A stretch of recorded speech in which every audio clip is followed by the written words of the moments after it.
శ్రీమద్భాగవతంలో కుచేలోపాఖ్యానం చాలా గొప్పది అని చెప్పి చాలామంది పెద్దలు తమరు లాంటి పెద్దలు చాలామంది చెప్పారు.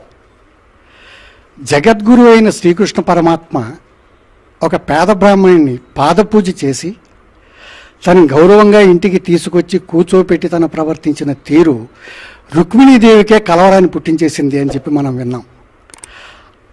ఆ ఘట్టం ద్వారా శ్రీకృష్ణ పరమాత్మ మాలాంటి అల్పులందరికీ ఏమి తెలియజేద్దాం అనుకున్నారో ఒక్కసారి తమరు తెలియజేసినట్లయితే మేము విని దాన్ని తరిద్దాం అనుకుంటున్నాం. కృష్ణుడికి కుచేలుడి మీద అంత వాత్సల్యం ఉండడానికి కారణం ఏమిటి? లేదా వాత్సల్యం అన్న మాట వాడడం కూడా సరిపోదు, అంత భక్తి ఉండడానికి కారణం ఏమిటి? భాగవతంలో శ్రీకృష్ణ పరమాత్మ యొక్క దర్శనాన్ని అపేక్షించినటువంటి వాళ్ళు ఎవ్వరూ ఉండరు. పరిపూర్ణ అవతారం కృష్ణావతారం.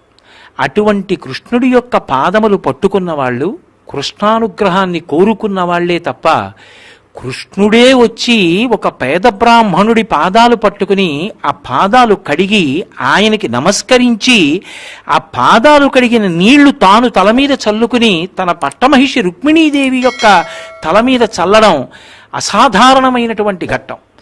నిస్సందేహంగా చాలా చాలా యోగ్యమైనటువంటి ప్రశ్న. పోతన గారు భాగవతాన్ని ఆంధ్రీకరించారు. భాగవత రచన చేసినటువంటి వారు వేదవ్యాసుడు. వ్యాసో నారాయణ స్వయం, నారాయణుడే వ్యాసుడిగా వచ్చాడు. ప్రమాణవాక్కు అని లోకంలో ఒకటి ఉంటుంది. అంటే ఏది పట్టుకుంటే తరిస్తామో అటువంటి ప్రమాణాన్ని నిర్ణయం చేస్తారు. వేదాన్ని విభాగం చేసి 18 పురాణములను, మహాభారతాన్ని, బ్రహ్మసూత్రాల్ని ఇచ్చిన మహాపురుషుడు వేదవ్యాసుడు.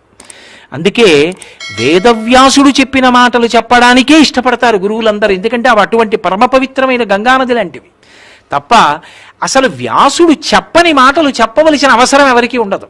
వ్యాసుడు చెప్పిందే చెప్తుంటారు. కారణం ఏమిటంటే వ్యాసుడు అంత గొప్పగా మహాసముద్రాలంత వాంగ్మయం ఇచ్చేశాడు. అటువంటి మహానుభావుడైనటువంటి వ్యాసుడు రచించిన భాగవతాన్ని ఆంధ్రీకరించిన పోతన గారు కుచేలుడు ఎంత గొప్పవాడో చెప్పారు ఒక పద్యంలో. ఆయన అన్నారు, గోవింద సుఖుండు కుచేలుండు నానొప్ప విప్రుండు బ్రాహ్మణుండు రాగాది విరహిత స్వాంతుండు శాంతుండు ధర్మవత్సలుడు ఘనుడు విజితేంద్రియుండు ధర్మవేత్త బ్రహ్మవేత్త దారిద్ర్యంబు బాధింప ఒరుల కార్పణ్య బుద్ధి నడుగబోవక తనకు తానబ్బినట్టి కాసు 10,000 నిష్కముల్గా తలంచి ఆత్మ మోదించి పుత్రధరాభిరక్ష ఒక విధంబుగా చేయుచునుడ్డునంతా అన్నారు. ఇంత పెద్ద విశేషం ఇంత గొప్పగా చాలా తక్కువ మంది గురించే మాట్లాడతారు. ఎంత గొప్పవాడు కుచేలుడంటే ఆయన గురించి చెప్తూ అన్నారు, అనుడు వేదవ్యాస తనయుడు అభిమన్యు తనయు చూచి ఇట్లనియ ప్రీతి గోవింద సకొండు కుచేలుండు నానొప్ప విప్రుండు మానధనుడు. కుచేలుడు గొప్ప బ్రాహ్మణుడు, ఆయన మానధనుడు. సిగ్గు విడిచిపెట్టి అందరి దగ్గరికి వెళ్ళి చెయ్యి చాపి నాకు సహాయం చెయ్యండి అని అడగడం ఆయన జీవితంలో లేదు. మానధనుడు, పైగా విశేషించి రాగాది విరహిత స్వాంతుండు శాంతుండు ధర్మవత్సలుడు ఘనుడు. ఆయనకి రాగద్వేషాలు లేవు. ధర్మమే ఆయనే ధర్మము. ధర్మవత్సలుడు ఘనుడు, చాలా గొప్పవాడు. ఆయన విజితేంద్రియుండు, ఇంద్రియములను గెలిచాడు. సామాన్యమైన విషయం కాదది.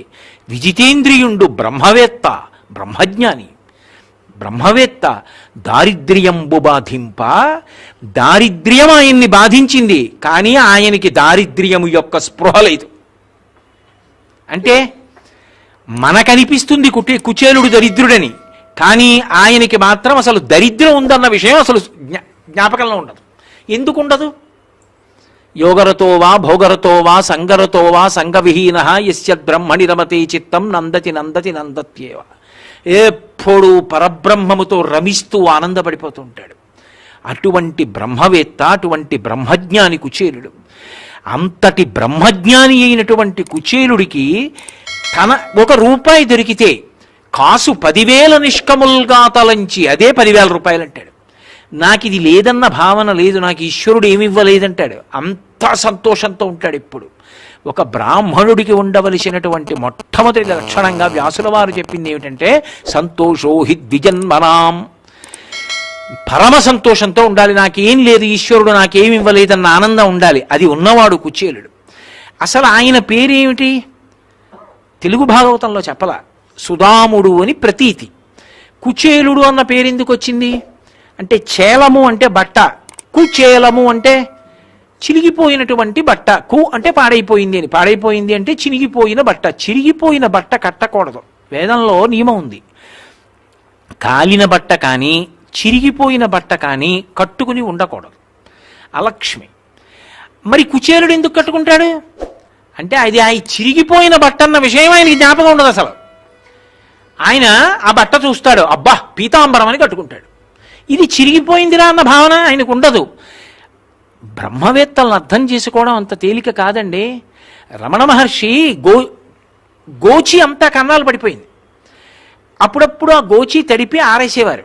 తువ్వాలు అలాగే ఉండేది అయింది, అన్నీ కన్నాలే.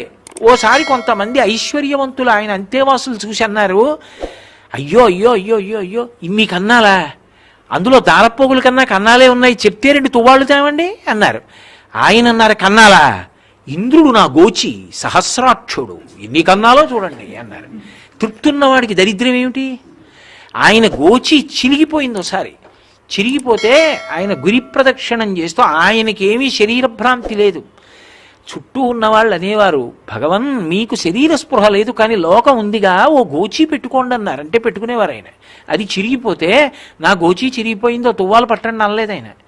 ఆ రక్కసి పొదల్లోకి వెళ్ళి ఒక రక్కసి ముళ్ళు తుంపి ఆ ముళ్ళుతోటే ఇంకో ముళ్ళుకి కన్నం పెట్టి గోచి ఊడదీసి అందులో దారాలు తీసి దారం రక్కసి ముళ్ళు సూదిలోకి ఎక్కించి చిరిగిపోయిన చోట కుట్టేసుకుని గోచి పెట్టుకుని ప్రదక్షిణం చేశారు.